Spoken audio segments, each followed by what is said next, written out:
ഇന്നത്തെ വിളവെടുപ്പാണ്. 2 സൈസ് മുളകുണ്ട്.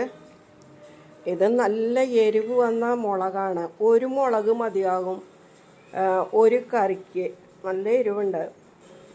ഇത് സാധാരണ നമ്മൾ കറികളിൽ അരിഞ്ഞിടുന്ന മുളകാണ്.